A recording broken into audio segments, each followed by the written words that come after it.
Hello, my name is Vivian Chen, and we are Fairview High School's Net Zero Club. We are very excited to be here and would like to thank all of you for having us.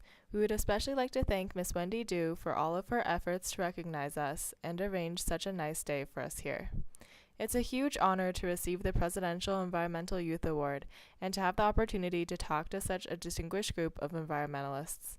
We're glad that the EPA takes time and effort to recognize young environmentalists who have made a difference in their communities. This is the second time we have been honored with this award. It has made a difference in our ability to be effective as an organization. When we applied for grants, we were seen as a credible organization. We were invited to have booths at the Colorado Ocean Symposiums, and in addition, our membership tripled because the Hay Award raised awareness about the good work we were doing. We thank Mr. Grandison and Ms. Wendy Dew for this. For those of you who don't know, we convinced the City of Boulder to pass a 10-cent fee on plastic and paper bags. Thank you for recognizing our 18 months' worth of hard work and persistence. We're really lucky to live in a city where the city staff and council are willing to listen to kids who have good ideas and try to make a difference.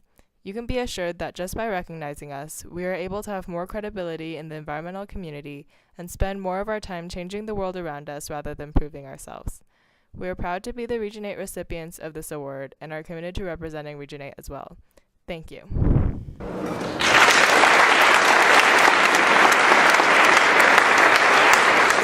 2 years ago, we won the Pay Award for planting 59 trees on campus, reducing Fairview's junk mail, and revamping the entire school's recycling system that had been broken for 25 years.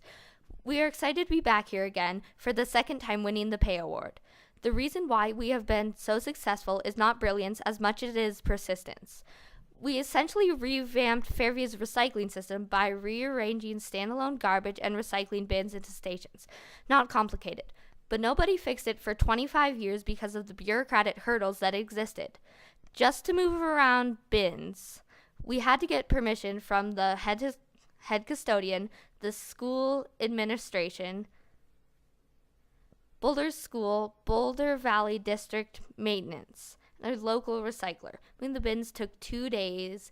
Getting permission took nearly a year. In our audit, we found that the biggest problem was that we had too many trash bins and way too few recycling bins. We knew that this was the worst time of the session, so our solution had to be cheap. With $273, we converted the extra trash cans into recycling bins. We used the money to buy trash lids. We painted them white. We used X-Acto knives to cut square and circular holes in the top. And we made our own recycling bins. So we knew with the budget cuts, no one would pay to get the official color-coordinated bins. The local recycler wouldn't let us use non-official color-coordinated bins. So we conveniently forgot to ask permission to do this. And after continuing our homemade bins and showing how effective it was, what did the local recycler say but nice work? We reduced the contamination by 83% and increased recycling by 42% in a school with 2,400 people, all for a measly budget of $273.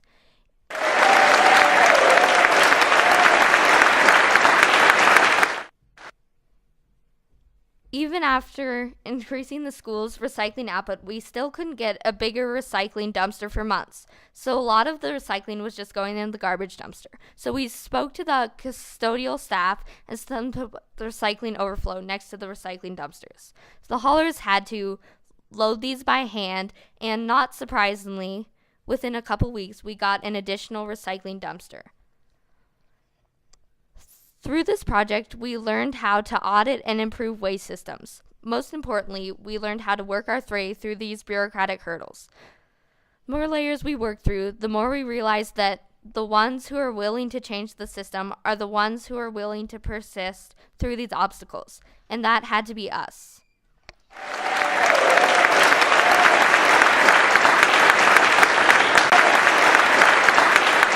For the Net Zero Club, ambition has always been a driving force. When we began, we had 4 goals. We wanted to revamp Fairview's broken recycling system. We wanted to institute composting at our school. We wanted to get solar panels for the roof. And the loftiest of these goals was that of finally getting an ordinance passed on disposable shopping bags in Boulder. We are getting this award today because of our success in persuading Boulder to pass a 10-cent fee on paper and plastic bags starting in July. Normally in Boulder, it takes about 4 years to get an ordinance passed. But with the college on the horizon, we couldn't wait that long. So we embarked on a long process of faithful and repeated visits to the Boulder City Council. Each of us spoke every time we went and recorded more people from other schools. No city council member would reject a valid and well-researched argument made by kids. But after speaking at length for every city council meeting for 18 months, members consistently went home half an hour later, which tends to be a good incentive for faster ordinance writing. We got our ordinance 2.5 years ahead of schedule. It was an eventful 18 months. We made headlines in the Boulder Daily Camera a dozen times. We were featured on the Channel 7, Channel 8, and Channel 9 news. Even the CBS News Radio in New York interviewed us. Before long, our story was picked up on the wires and spread across the country on news sites, newspapers, and blogs. We were big. But above all, we exercised a power that could not be challenged, the power of being on the right side of an issue, and the knowledge that people will support kids who want to have a positive impact on the world around them.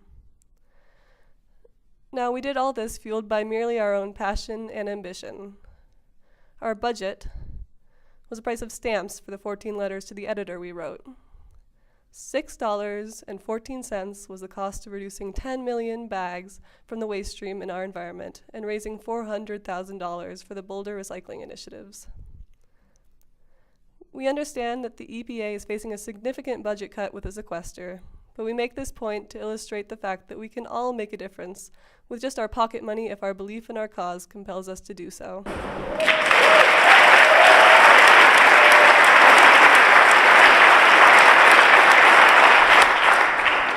We chose to address the bag issue, not because of great concern for plastic bags, but rather due to great concern about our disposable culture. Our world has become immersed in this disposable culture, where we've made a habit of using something, then throwing it out. We create things that are only intended to be used once, and we get rid of things before they're broken just because they're not cool anymore. And we take no time to think about the impact of these actions. Whether it's apathy or just believing our actions can't make a big difference, we continue this destructive behavior. So, how does placing a fee on single-use grocery bags address today's absence of environmental awareness? Good question.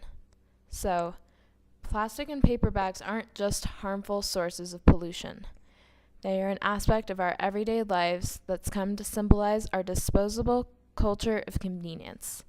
When the ordinance goes into effect this July, we will show the citizens of Boulder that collectively, we can make a big difference, and with very little personal sacrifice. This adjustment is so easy. All you have to do is buy a couple of reusable bags, and you'll save money while benefiting the environment. But, most importantly, we will show the citizens of Boulder. People will become aware that everyday behaviors, like using single-use grocery bags, affect the global environment. This change in people themselves is a more powerful transformation than any new law. Once the city of Boulder has embraced this lifestyle change, the citizens will be open to be making more changes like limiting styrofoam and other environmentally harmful everyday materials. Change starts small and grows. Our initiative has sparked a lifestyle change in the city of Boulder that will have far-reaching impacts on the environmental footprint of our city and beyond. Thank you.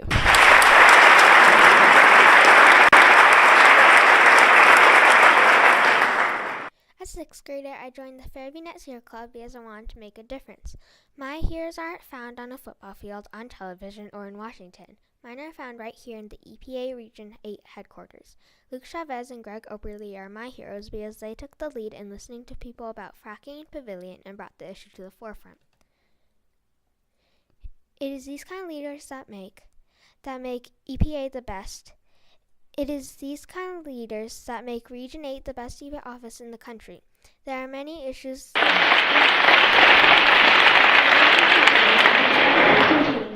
with our next issue of interest: the environmental effects of synthetic chemicals on bees.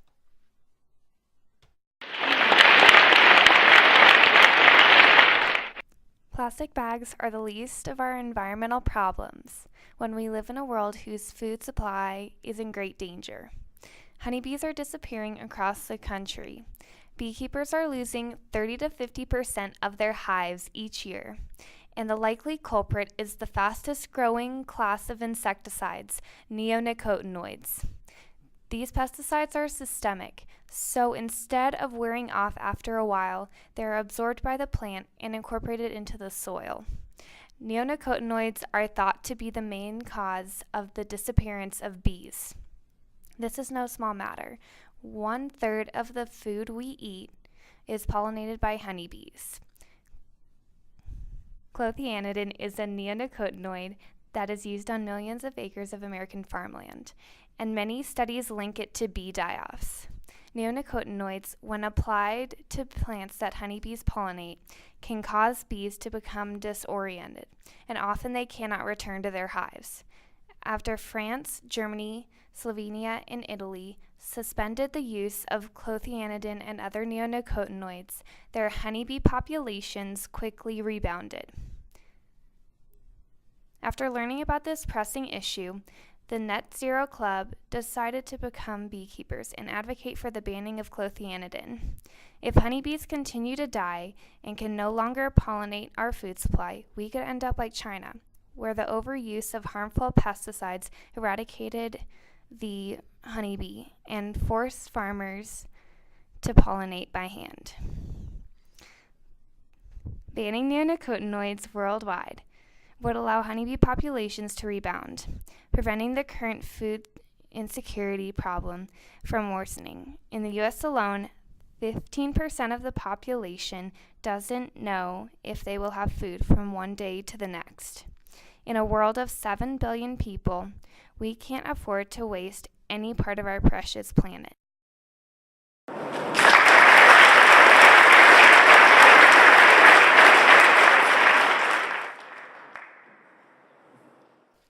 The pervasive spread of honeybee die-offs and the subsequent loss in food security worldwide is a very pressing issue, which we intend to take on with the same passion and dedication as the issue of plastic bags. But we can't do it alone.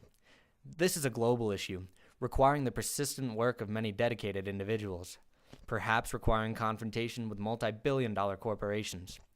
At the end of the day, we're high school kids, without a lot of resources and without a lot of free time.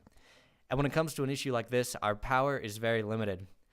And in the moment of humility in which one of us comes to that conclusion, we cannot help but think, man, if only I had a chance to speak before Region 8 of the EPA.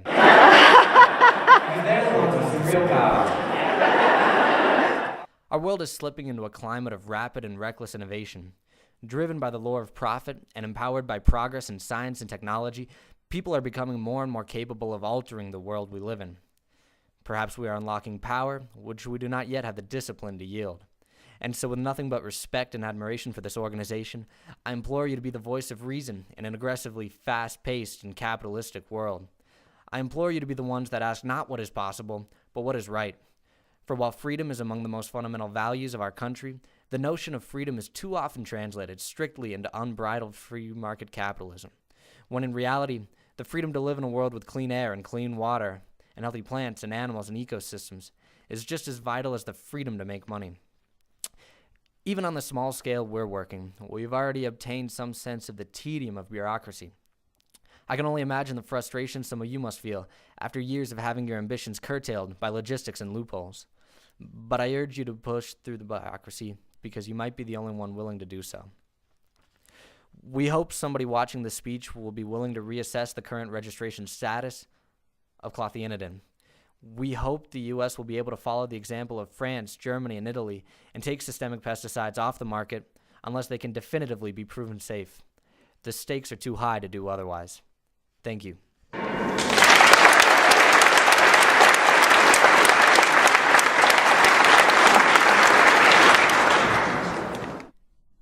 It's easy to say we can't. There are so many hurdles to cross that giving up is far easier than finding a way to say we can. This is a battle between what is right and moral and what is profitable. But we have right on our side. The multinational marketing departments created doubt on their side. We've seen that movie before. Tobacco companies gave us doubt about the risks of smoking, and the energy companies gave us doubt about the validity of global warming. Now we are given doubt about the reasons for the disappearance of our honeybees. How do we stand up to that doubt and do what's right when all the pressure from Washington says to keep the status quo? To fix the recycling system at Fairview, we had to work around a custodial union, an inert school district, a busy administration, and a controlling local recycler. We had many opportunities to say we can't, many opportunities to give up, but we didn't. People told us we can't get a law on plastic bags. When the plastic industry and the Rocky Mountain Grocery Association tried to undermine us, we could have easily given up. But being right is far more powerful than anyone telling us we can't. Believing is far more powerful than anything. So together, let's act and do what's right. Someday, a 6th grade girl from Boulder might read a book about how we save the bees, and she might tell everyone that you are her hero. So make it happen. Time is not on our side. There are hurdles everywhere, but we must act now. We can and we must. Thank you.